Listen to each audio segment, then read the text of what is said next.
He cambiado, lo prometo.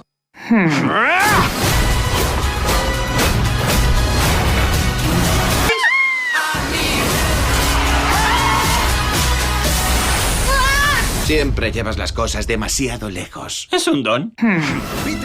Formamos una comunidad, estamos unidos. Si pasara algo, lo hablaríamos. Nos ayudaríamos.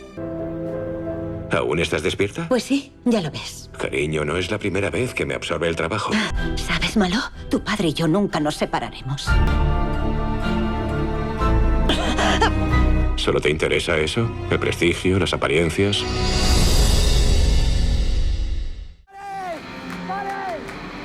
No me lo puedo creer. Los niños van dentro de un tren. Por Dios, ¿qué les puede pasar? Hola, ¿a dónde vamos? ¿Mi cartera? 12 hamburguesas y 14 refrescos con cafeína. ¡Ahora, corre! ¿Pero dónde van?